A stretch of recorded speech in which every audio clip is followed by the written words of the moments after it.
In this video, sponsored by the makers of Call of Dragons, we're going to check out our entry into the Calling of Courage Season of Strife. I'm pretty darn hyped about this. This is basically our first season that is going to play like a KVK from Rise of Kingdoms, I think. I guess we'll find out. All right. Now, I am hyped because each entity that entered the map is, in fact, an entire realm in the same starting zone together. The team element is here, baby. And there's a ton of events and things to check out here. You can use the timestamps to jump to whichever part you'd like. I first want to start with the wheel because I'm very interested, of course, in the new heroes. And the coolest part about this wheel is that you get to choose every single hero that's on here. So obviously, I think you want to get the new cavalry heroes if you're going to play this event. Feels like a no-brainer to me. From there, I went and I picked up Magrat because I don't have her maxed. And I also have Garwood, not maxed yet. So like, boom, I was able to swap in the 4 heroes I wanted. Now, these carried over from the last time, the Destiny ticket. So what you could do, theoretically, is save up Destiny tickets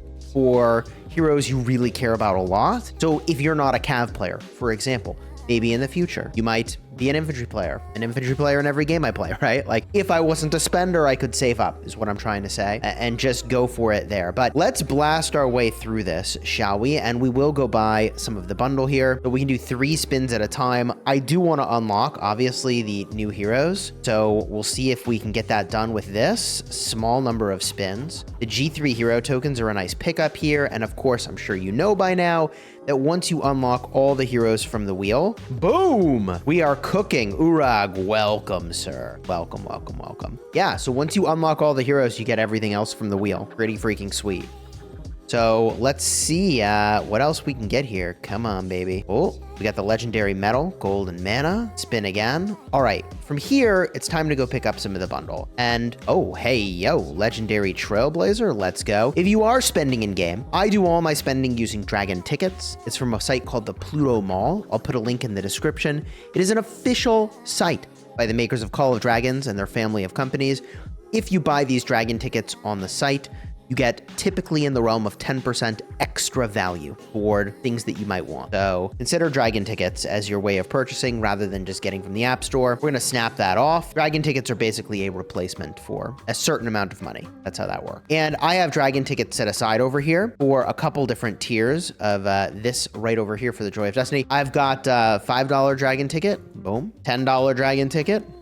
Boom. $20 dragon ticket. Boom. And I probably will need the $50 dragon ticket. So let's just buy that. I don't know if I will need the $100 one. And as I go and I do these purchases, there are first time purchase rewards, which are pretty freaking sweet. We get a bunch of keys over here, which is actually pretty valuable. We jump over here. Even more keys and the legendary Ascension emblem definitely was relevant to me earlier in the game. 10 G3 hero tokens. Hey, yo, if there's ever a time to spend in the game, it's when you get extra stuff, things you were gonna get anyways. GG. All right, that's looking pretty good. The only thing that doesn't count toward that is gem tokens. So when I bought that hero pop-up, it did not count toward purchase event that we just did, but whatever. Let's go and do this event. I have 41 tickets now. How far will I get? I suspect I will need to buy the $100 bundle, but maybe not. There's the full Magrat pull.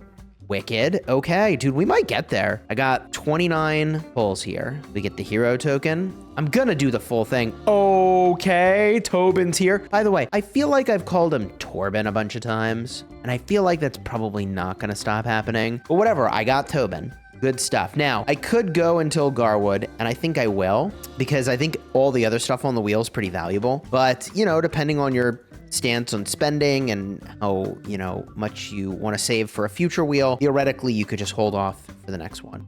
But I'm going to keep going here, and we're going to clean this thing out. Oh my goodness. Now, I've only got a couple spins left here. 2 more spins. Can we get it done? No. So if I go and I buy the $100 bundle, I will have some left over for the next time around. I also could just spend gems over here. I suppose that is a route that I could do. So let's try this. We'll do 3 at a time, I guess.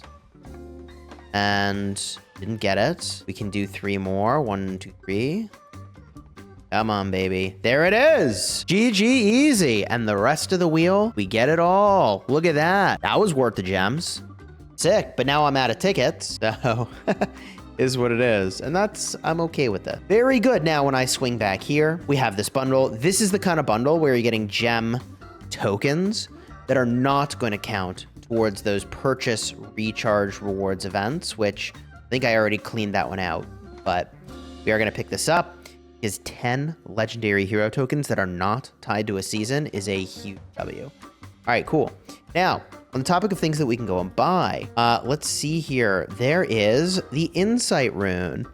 So the Insight Rune, I think I can use a $10 dragon ticket and then another $10 dragon ticket because I have a lot of these dragon tickets. Let me go see here. I hope it works that way. Otherwise, I'm just going to feel really silly. But yeah, I have a lot of $10 dragon tickets. Yeah, too many. I don't know how. I think I accidentally thought I was buying for my Rise of Kingdoms account and put it into Call of Dragons, whatever. It's fine. Let's go see if we can spend some of those. And I hope this works. So we go over here and I buy this. Yes. Aha. And now I get the higher tier of it because I want to rush this thing. Very good. Okay, cool. Good. This is progress. Okay, now we claim all these goodies. Oh my gosh, how many levels do I get on this thing? Holy smokes. 20? Any levels? Claim all. Absolutely wicked. In it for the CP. Now, if I claim these challenges, I get extra bonuses as well to accelerate my progress. Very good. And I'll finish that off nice and early.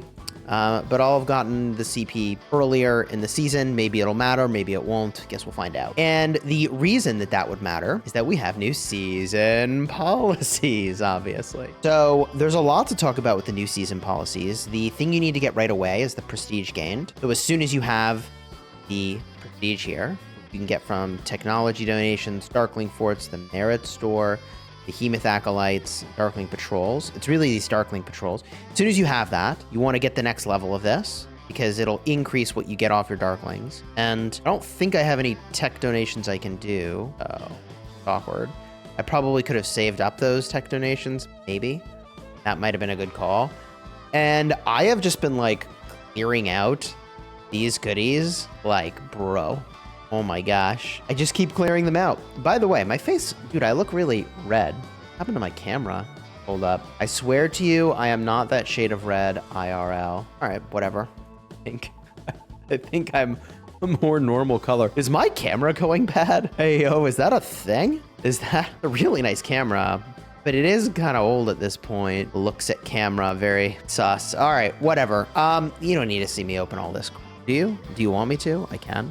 So other things that we need to do here. So as I mentioned, I want to go and smash some Darklings to get my policies going. So I'm going to go make a preset here. In fact, put it this way. I'm going to deploy. We're going to hit multi-create. We'll go over here. I want to level up the new cavalry, obviously. So I'm going to pick some heroes that have now achieved max level and remove them. We'll plop them out of there. And oh, I need to get to level 20 before I can even pair them up, don't I? So the good news is that I could do them both solo. I don't have to pair them up at all. I'm going to take care of that. I'm going to be right back. No, you know what? Better idea. I have a better idea. We're just going to change up this pair over here. Boom. We go like this. Good. Confirm. And then, okay. I knew I'd get there. The better idea. See? We take the high level dude, pair with the low level. GG easy. Get these guys leveled up, shall we? Nice and easy. Okay. And we'll just save this preset. Very good. So the thing you need to do, run these marches out. Technically, in like, I don't know, I don't need to have this march here if I wanted to concentrate the levels more. I'll do that for... yeah, for now, that's fine. We put these guys in a group. And what is the highest level available to me? Really an interesting question. I don't know this season what the highest level Darkling is. So we go for Darkling Patrols, 41. So these are the guys we need to go for. They have higher experience yield. So that's the thing we want to take down. So as soon as I take this thing down, we'll go in and then we'll do a policy up. We are maxed out on that first policy. Now, there are a bunch of other policies we can go check out. And it's worth mentioning, one thing I tried here going into the season is I thought, if I have some potions, and I did, I used my CP pots like right before reset, but What the game does when the season starts is it brings you right back to the max amount of CP. So if you're above that amount or below it, it just brings you right to your full CP bar. So we knock that out, and then that gave me some prestige. So I can go over here, see some policies. Oh yeah, I definitely have enough. So I can enact this policy, and this is going to give me even more prestige by virtue of having them. So we do this a bunch of times. Right? This is the play. And I want to do this really as many times as it's going to let me do. I'm now going to be out of this prestige. And if we get a look around here, stamina limits, cool. CP recovery is important because you need that to get more prestige, right? From battling Darklings. Stone Sentinel increases the number of testaments gained from Protector quests. I don't think we have those yet. When we do, that's going to be very important, I suspect. Then as we continue on, military expansion, we're very used to. Daily elixir production and resource healing, we're used to. Resource healing cost reductions, cool. We have unit stats here, which we're used to. Buried Bones is new. You have units that get revived at the end of the season, which is kind of cool. So we'll see what this can go up to. Looks like 50%. Very cool. We've got the warrant cap. That's solid. Make way. When leaving any city or stronghold, legions cannot be obstructed by other legions for 30 seconds. That is powerful, bro. Up top over here, we'll have a choice. I think I'll go for elixir production speed there instead of elixir cap limit. And then over here, we have daily resource healing based on a percent or stockpile days. I really liked stockpile days, but this is a crazy choice down over here. All right. So you limit the number of troops you can have in your hospital, no matter how you slice it, but it's either 50 million, 25 million, or 20 million. So you can either get 50,000 daily elixir production, which is amazing, with 5% defense, 10% prestige, and 5% resource healing cost reduction. I mean, 50,000 daily elixir production is pretty legit. Over here, you've got a 1 million daily resource healing limit increase. So you can do more resource healing, 20,000 daily production, which is pretty legit. 5% attack, 3% march speed, and 10% redux on your healing cost versus a 50% stamina limit. And that's big. 10 extra percentages on the resource healing cost reduction, 5 million extra resource healing per day. Oh man. Resource healing is becoming a big part of this game. There's just no denying it. From here, we've got the opportunity to do elixir production speed by a percent is what I'll do. And then daily resource healing by a percent is what I'd pick. Extra movement speed, rallied army damage, garrison damage. I don't know that I'm a rally garrison, so I don't think I need that. And then to the bitter end, this is hilarious. 5% more damage is insanely powerful, but if both sides have the policy enabled, 2% of both sides' 7 wounded units will die. This is the ultimate game of chicken. If you have bitter end active or not. Oh gosh, that is crazy, man. Anyways, let's go smash a couple more 41s and we'll be in a pretty good spot here. And dude, these goldies just keep rolling in, man. Oh man. Hey, yo, BDO. It's cooking up a ton of these chests right now. And it is nice that you like start the season with your community compared to how this worked before. It's honestly like a night and day situation. Now, there is an event that we can go check out. In fact, we should go check it out now. And this is where you can get some artifacts. Before we do, let's just go back over here to these policies and we just keep, right, increase our prestige. And now, as I was mentioning, the Riches of the Forest, where you can go in, and I don't typically recommend this event unless you're a crazy spender, because if you want the Wolf Owl Horn or any of these things, I guess some of these you don't know which ones are going to show up in the season. So for like older ones, if you missed your opportunity, you might need to get them from here. But generally, I would say a Forge of Light is better value. For the Wolf Howl Horn, what does it do? It summons a cavalry charge in the designated direction, dealing damage to, and let's show the max attributes here, 3 enemy legions, inflicts tremble for 3 seconds. Those units cannot move. They cannot launch normal attacks or cast rage skills. They're basically stunned, and they take 4,400 damage factor. And when a cavalry hero launches a rage skill, damaged legions gain a bleed effect and deals damage every second for 3 seconds, 600 damage factor that can only be triggered every minute and a half. So it's not all that frequent, but it is some extra damage. All right. It's actually a very small amount of extra damage. So much so that like you still would only use this with cavalry because of the 40% attack, but kind of tempting to play around with that thing. So the Wolf Howl Horn looks pretty cool. I don't know that it's one that I will go for personally, but it looks good. All right, now if we get a look around here, ooh, so the 41 is here. We're kind of at the point, oh, I can claim my policy. That's kind of neat. Where like if helps aren't going to get it done, then I just need to spend the gems. And I think I'm at the point where I just need to spend the gems here. So I'm gonna crack gems on that. And I want to get this maxed out as fast as possible to increase my rate of, that's going to be relevant for me for the entirety of the season here. We just keep smashing out those 41s and we do it exactly like that. The order of operations matters a lot here, right? So we first want to go in, take this thing down. Look at that animation. That animation's cool. Wait, where's the other animation? Ooh, oh, we'll see it in a second here. I want to go check that out. Dude, that animation is fire. All right, we're gonna enable this sucker and I will smash the gem button and I need more. All right, let's go watch the animation on the hero there. That is really cool.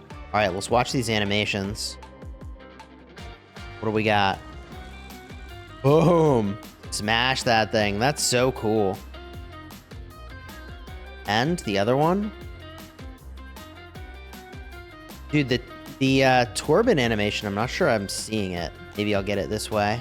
He just like smashes the thing. Kind of neat. All right, cool. Very cool. We can go into our policies. This is exactly how you want to do it, just like this. We'll speed that up, do that one up, speed it up. We're going to be in a pretty good spot here. So chain of command is going to be the next thing I really want to rush. Get that. This combo is really nice right at the start. Just max those out. All right. There's a bunch of other stuff that you're going to want to see over the course of the season. One thing I can show you now is the Miasma giant. It looks like a giant. And to be perfectly honest, I think it's good they're not spending a ton of time on the model of the new behemoth, right? Like this is a general model design we're like familiar with. I think it's good. They got tons of things to work on with you know, like seasons and all this new stuff. Like for example, what I am really eager to check out is mastery skills as soon as we gain access to this. But this is gated by Chronicles, so we can't actually do anything with this yet. But I mean, we can read through this. So each player can have 5 mastery monoliths. You know, 1 activated mastery skill. Mastery monoliths will be unlocked as the season progresses. Complete your protector quest at the Stone Testaments from your heroes as tokens of their trust. Stone Testaments can be used to unlock a random mastery skill. Unlock mastery skills can be activated on the mastery monoliths. There's 2 types of mastery monoliths, common and legendary. Legendary mastery monoliths can unlock mastery skills gained by legendary heroes. Each mastery monolith's unlock progress is separate. Mastery skills unlocked by one monolith cannot be activated upon a different monolith. Your heroes can learn other heroes' mastery skills. Mastery skills cannot replace one of your heroes' starting or awakened skills. Mastery skills must be activated on a monolith for a hero to learn them. I mean, look, at the end of the day, we're going to have to actually use this system to really unpack it. I am looking forward to it, though. I'm pretty sure it's going to be like Heroic Anthem from Rise of Kingdoms, if I had to guess. And in terms of rewards over here, you need to get 4 of these ambers in order to get the top tier rewards. And like, yeah, these are the ones we're used to. Although advanced Counter-Strike up in here now. Wow. That's kind of interesting. I mean, I can see why you'd want that. It is very powerful, but oh, wow, very interesting. There's a merit reward side of this as well, but that unlocks later. And the way you get these is with your achievements. And if we scroll on through here, there's a couple ways. At a personal level, there was one that I remember seeing. Heal units with resources. So resource healing should be a goal from everybody, right? Just to unlock this thing.